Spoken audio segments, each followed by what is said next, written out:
Well everyone, welcome back to another chapter explanation of रेमरू। हाँ सही कहा, स्लाइम। एंड यार इससे पहले मैं यहाँ पे चैप्टर एक्सप्लेन करना स्टार्ट करूँ, कुछ चीजें हैं जो तुम लोग को मैं बताना चाहता हूँ। उसमें से पहली चीज ये है कि मैं ज्यादा मांगा पैलेस नहीं दिखा सकता, नहीं तो मेरे चैनल पे कॉपीराइट का यहाँ पे काफी ज्यादा रिस्क बन जाएगा, जो कि मैं नहीं लेना चाहता। दूसरी बात ये है कि मांगा चैप्टर्स बहुत ही कम है एंड उसके बाद वॉल्यूम आ जाएगी जिसमें सिर्फ सिर्फ रिटन कंटेंट होता है, तो उधर तो ना कोई इमेज होगी ना कोई यहाँ पे पैनल्स होंगे। तो या आप लोग को ऐसे एडजस्ट करना ही होगा and this is the right way according to me. बाकी चलो चैप्टर की साइड बढ़ते हैं, जो कि 120 होने वाला है। चैप्टर के स्टार्ट में हम लोग यहाँ पे रेमरू को देखते हैं, जो कि फ्लोर 60 पे आ रखा था एडलमैन से मिलने, क्योंकि एडलमैन बहुत ही ज्यादा यहाँ पे बेचारा डिप्रेस हो गया था एंड कह रहा था कि मैं अपने यहाँ पे फ्लोर 60 से रिजाइन कर रहा हूँ। जैसे रेमरू, शूना और शॉन वहाँ पे जाते हैं, यहाँ पे एडलमैन नीचे कूद जाता है और कहता है रेमरू समाओ मुझे माफ करेगा, आपको मुझे जो पनिशमेंट देनी है आप दे सकते हैं, मुझे उसमें कोई दिक्कत नहीं होगी, मैं उसे खुशी खुशी यहाँ पे मान लूंगा। इस बात पे शोना कहती है कि सच में सब लोग आपको काफी इज्जत करते हैं रेमरू। एडलमैन से कहता है कि तुम्हें फिक्र करने की जरूरत नहीं है, मैं इतना गुस्सा नहीं हूँ, वैसे भी वो लोग होली एम्पायर के नाइट्स थे, तुम इतना ही डिग गए काफी था, एट लास्ट तुम हो तो एक डेड इंसान ही। इनफैक्ट गलती तो मेरी है जो कि मैंने एक डेड इंसान को यहाँ पे होली नाइट्स के यहाँ पे मुकाबले में डाल दिया। लेकिन इस पे यहाँ पे एडलमैन बोलता है कि ऐसी बात नहीं है, अगर मैं अपने किंग फॉर्म में होता जिस टाइम मैंने शूना से फाइट करी थी तो मैं इन होली नाइट्स को बहुत ही आसानी से हरा देता। लेकिन यार जब से यहाँ पे एडलमैन शूना से हारा है वो अपनी मैक्स पावर को यूज ही नहीं कर पा रहा है, जैसे कि उसको अपने गॉड के ऊपर से ट्रस्ट ही चला गया हो, जो कि यहाँ पे गॉड लुमिनस है AKA डेमन लॉर्ड वैलेंटाइन। रेमरू कहता है ऐसा भी होता है क्या?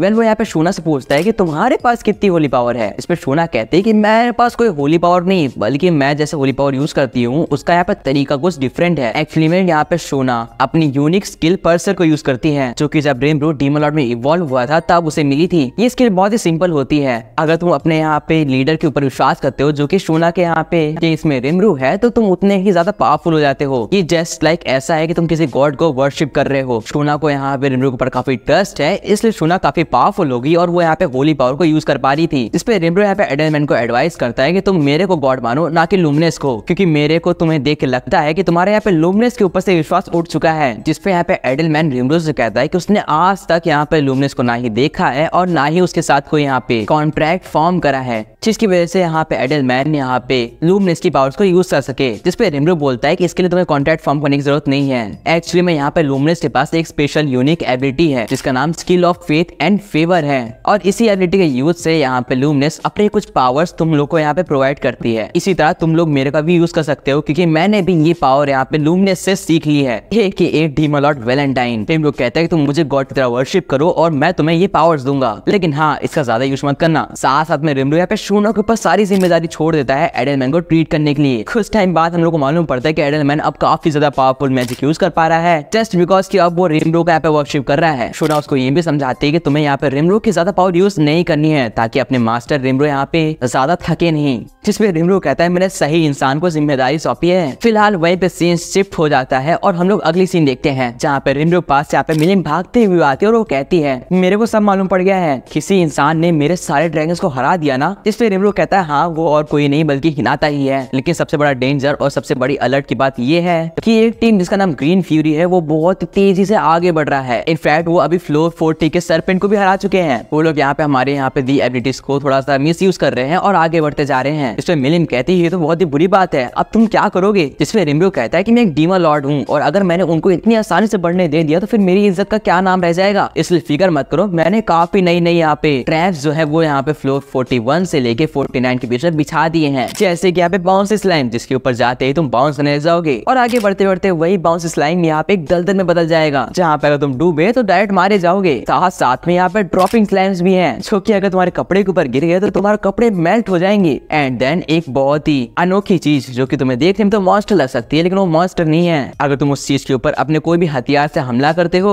तो तुम्हारे वो सारे के सारे हथियार यहाँ पे गल जाएंगे और तुम यहाँ पे नियत्ते हो जाओगे, और उसके बाद क्या होना है, तुम मारे जाओगे या नहीं स्टार्ट करोगे। पहले रेमरू वहीं पे बात पलटते हुए कहता है कि एक सेकेंड, यहाँ पे तो गोप्ता और यहाँ पे रंगा भी आए हैं, तुम लोग को देख के लगता है कि मिलिन ने तुम दोनों को ये बहुत ही अच्छी ट्रेनिंग दी है। जिसमें मिलिन कहती है कि ऐसी बात नहीं है, मैंने तो इनको अपने यहाँ पे 6 लोगों के साथ ट्रेनिंग करने के लिए भेज दिया था, एंड में आराम कर रही थी। वेल्ड्रा कहता है कि यार ये टाइम है कि इन दोनों को मैं अपनी कुछ पावर सिखाऊं, कुछ ऐसी पावर्स जो कि सिर्फ उसे वेल्ड्रा जानता है। लेकिन मिलिन कहती है नहीं नहीं, मैंने कह दिया कि ये दोनों मेरे चेले हैं, इसलिए मैं ही इनको सिखाऊंगी ना कि तुम। फिलहाल यहाँ पे वेल्ड्रा कहता है कि अब तो हम लोग की जीत पक्की है एंड वो लोग आगे नहीं बढ़ पाएंगे। इस पे रिमरू कहता है कि अभी भी नहीं, मैंने जो भी चीजें लगाई हैं वो उनको स्लो कर सकती हैं लेकिन रोक नहीं सकती हैं। जिसपे वेल्ड्रा कहता है इसका मतलब ये तो नहीं है कि हम लोग यहाँ पे अपने फ्लोर से नीचे जाके उन्हें रोकेंगे। एट लास्ट भाई मैं लास्ट लेवल का मॉन्स्टर हूँ या फिर कहो लास्ट लेवल का यहाँ पे बॉस। जिस पे रिमरू कहता है उसके लिए मेरे पास प्लान है। एंड उसके बाद वो कुछ एग जैसी चीजें निकालता है और बोलता है ये देखो। इसको देख के रमरिस मिलिम कहते हैं क्या ये एग है और क्या हम इसे खा सकते हैं। जिसपे रिमरू कहता है मैं जो भी चीज तुम्हें देता हूँ वो हमेशा खाने वाली नहीं होती, इसे ध्यान से देखो। वो बताता है कि ये एक मास्टर कोर है, ये बिल्कुल उसी तरह है जैसे एक क्रैब डिश के अंदर उसका एक मास्टर कोर लगा होता है। रिमरू साथ में ये भी बताता है कि हम इसको यूज करके काफी अनोखी चीजें कर सकते हैं। वो सभी लोग को एक एक कोर देता है और कहता है कि अब तुम लोग को अपने यहाँ पे फेवरेट मॉन्स्टर्स को दिमाग में इमेजिन करना है एंड फिर तुम लोग के साथ मैजिक होगा। रिमरू साथ में ये भी कहता है कि ध्यान रखना तुम एक बार ही ये कर सकते हो और एक बार से ज्यादा मॉन्स्टर्स को चूज मत करना। एंड जिसके बाद ये लोग ऐसा ही करते हैं। वेल्ड्रा के सामने एक स्केलेटन आ जाता है, रमरिस के सामने एक बहुत ही बड़ा नाइट आ जाता है जिसने काफी आर्मर पहना था और रिमरू ने एक फायर कोस्ट को स्पॉन करा होता है। लेकिन रिमरू कहता है एक सेकंड मिलिन तुमने किसे स्पॉन करा है। एंड जब वो देखता है तो उसे मालूम पड़ता है कि मिलिन ने तो एक स्लाइम मॉन्स्टर को स्पॉन करा है। रिमरू पूछता है तुमने ऐसा क्यों करा। जिसपे मिलिन कहती है कि तुमने ही बोला था ना अपने फेवरेट मॉन्स्टर को चूज करने के लिए,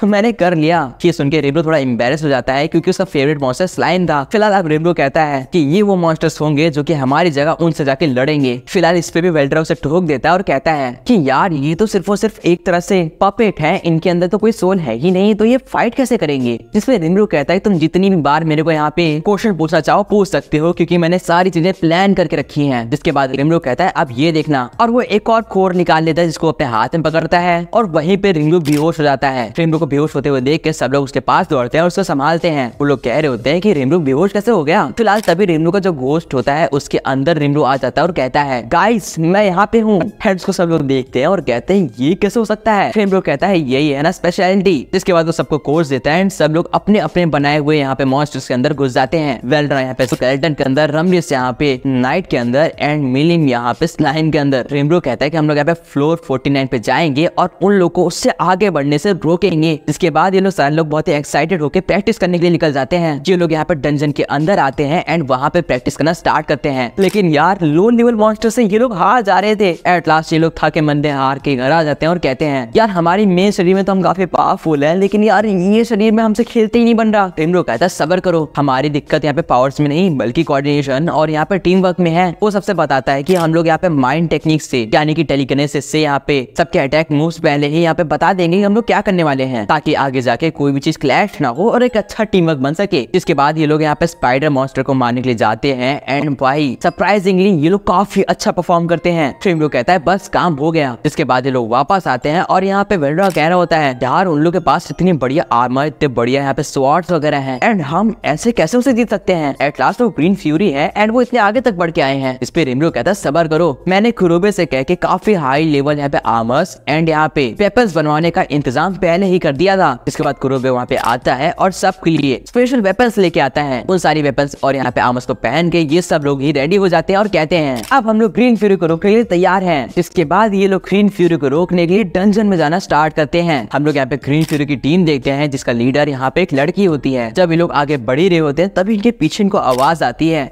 और जैसे ये लोग पीछे मुड़ के देखते हैं इनको मालूम पड़ता है कि इनका एक टीममेट मारा जा चुका है। जब दूसरा बंदा उसे यहाँ पे देखने जाता है कि उसे क्या हुआ तो वो भी वन शॉट किल हो जाता है। तभी यहाँ पे जो लड़की होती है वो नोटिस करती है कि उन दोनों को यहाँ पे एक वियर्ड से स्लाइम ने मारा है। वो कहती है वेल ये पूरा फ्लोर जो है वो स्लाइम से भरा हुआ है, अलग अलग तरीके के स्लाइम, सच में डीमन लॉर्ड कमाल का है। वो सब लोग से बोलती है कि इस यहाँ पे फ्लोर का थीम स्लाइम्स है तो बच के रहना। लेकिन तभी भाई रमरिस अपने बड़े से हवा में भागती हुई आती है और इन लोग से आके टकरा जाती है। ये देख के लड़की कहती है भाई ये क्या था, मुझे लगा इसका थीम स्लाइम है लेकिन ये कहाँ से आ गया। और तभी वहाँ पे वेल्ड्रा एंट्री लेता है अपने स्केलेटन में एंड वो उस बंदे से जाके फाइट करने लग जाता है। वो कहता है तुम्हारे पास इतना ही दम है क्या और तेज फाइट करो। ये सब देख के ये लड़की कह रही होती है कि ये सब क्या हो रहा है। वो कहती है कि इस फ्लोर का तो यहाँ पे थीम स्लाइम होना चाहिए था तो ये लोग कहाँ से आ गए। तभी उसके पीछे रिमरू आ जाता है और वो कहता है वेल तुमने आइडिया काफी सही लगाया लेकिन तुमसे आगे नहीं बढ़ सकती। इस फ्लोर का थीम स्लाइम तो था लेकिन अब नहीं। अब रिमरू सोच रहा होता है कि क्या मैं खुद को वर्शिप करके खुद की पावर यानी कि होली पावर को यूज कर सकता हूँ। तो जैसे कि एडन मैन और शोना यहाँ पे रिमरू को अपना गॉड मान के होली पावर को यूज करते हैं उसी तरह रिमरू खुद को ही गॉड मान के क्या होली पावर यूज कर सकता है। और जब रेमरू ने ऐसा करने की ट्राई करी तो भाई मैजिकली वो यहाँ पे होली रे पावर को यूज कर पाता है, जिससे ये सारे बंदे एक बार में फिनिश हो जाते हैं। रेमरू कहता है शायद मैं इस पावर को इसलिए यूज कर पाया क्योंकि मेरी मेन बॉडी जो है वो अलग है और इस टाइम में अलग हो रखा हूँ, इसलिए जब मैंने अपनी मेन बॉडी को गॉड माना तो मेरे को ये पावर मिल गई। ये सच में काफी इंटरेस्टिंग है। साथ साथ में इस एबिलिटी का एक और यहाँ पे एडवांटेज होता है कि जो भी लोग तुमको यहाँ पे मानने लग जाते हैं उन सबकी यहाँ पे जितनी भी इंटेलिजेंस होती है वो तुम्हारे अंदर यहाँ पे समाती जाती है। रेमरू कहता है शायद से इसीलिए टीम अलॉट वैलेंटाइन यहाँ पे अपने काफी ढेर सारे यहाँ पे मानने वाले लोगों को जमा कर रही थी ताकि वो और भी ज्यादा इंटेलिजेंट हो सके। फिलहाल वहीं पे सीन शिफ्ट हो जाता है और रेमरू यहाँ पे अपनी पूरी टीम के साथ वापस आ जाता है। ये लोग काफी खुश होते हैं क्योंकि इन लोगों ने फाइनली ग्रीन फ्यूरी को हरा दिया था। रमरिस कह रही होती है मेरे पास यहाँ पे 40-50 और फिनिशिंग मूव्स थे लेकिन वो लोग तो पहले ही हार गए। इस पर मिली मुझसे कहती है क्या तुम सारे मूव से यहाँ पे मास्टर यूकी कराना चाहोगी, जिस पर रमरिस कहती है कि नहीं भाई वो मास्टर यूकी है और वैसे भी वो मेरा फ्रेंड है, मैं उसे क्यों हराऊंगी। और रेमरू कह रहा होता है क्या सच में। फिलहाल वहीं पे सीन शिफ्ट हो जाती है और हम लोग यहाँ पे मैरीबेल को देखते हैं जिसके बगल में एक पिंजरे में एक यहाँ पे छोटी सी बर्ड होती है। मैरीबेल कह रही होती है क्या तुम्हें भूख लगी है, अगर हाँ तो ये पिंजरा खोलो और खुद खा लो। और ये सुन के वो यहाँ पे बर्ड जो होती है उस पिंजरे को खोलती है, मैरीबेल के हाथ से वो खाना लेती है। अब इस बात से हमें मालूम पड़ता है कि मैरीबेल के पास कुछ तो पावर है जो कि हमें नहीं पता है। फिलहाल अब यहाँ पे जो राइटर है वो हमें बताता है कि यार मैरीबेल जब अपनी प्रीवियस लाइफ में थी तो वो यहाँ पे यूरोप की ग्रेट रूलर थी और उसके पास एक बहुत ही यूनिक पावर थी जिसकी मदद से वो दूसरों के डिजायर्स को मालूम कर सकती थी। एंड दूसरों के डिजायर्स को जानने के बाद वो उनको यहाँ पे जलावा देती कि वो उसे कंप्लीट करेगी एंड वो लोग उसके लिए काम करने लग जाते थे। फिलहाल मैरीबेल यहाँ पे काफी अच्छी ग्रेट रूलर बनने के बाद उसकी डेथ हो जाती है और वो रीइंकार्नेट होती है इस दुनिया में जहाँ पे वो एक वेस्टर्न नेशन की एक फैमिली में जन्म लेती है। इस फैमिली का नाम होता है रोजो फैमिली। अब अभी तक हम लोग को ये तो मालूम पड़ गया है कि मैरीबेल के पास काफी यूनिक पावर है जिसका वो गलत इस्तेमाल करती है। फिलहाल वहीं पे हम लोग को मालूम पड़ता है कि मैरीबेल से मिलने के लिए आज उसके ग्रैंडफादर यानी कि धर्मादा आ रखे हैं। मैरीबेल उसे देखती है और उसे ग्रीट करती है। हालांकि धर्मादा को पता था कि मैरीबेल के पास कुछ तो पावर है, इसलिए वो मैरीबेल से कहता है कि यार तुमने अपने पेरेंट्स को अपने कब्जे में कर लिया, अपने यहाँ पे सर्वेंट्स को अपने यहाँ पे हाथों पे नचा रही हो तो तुम ट्राई क्यों नहीं करते मेरे को भी अपने उंगलियों पे नचाने की।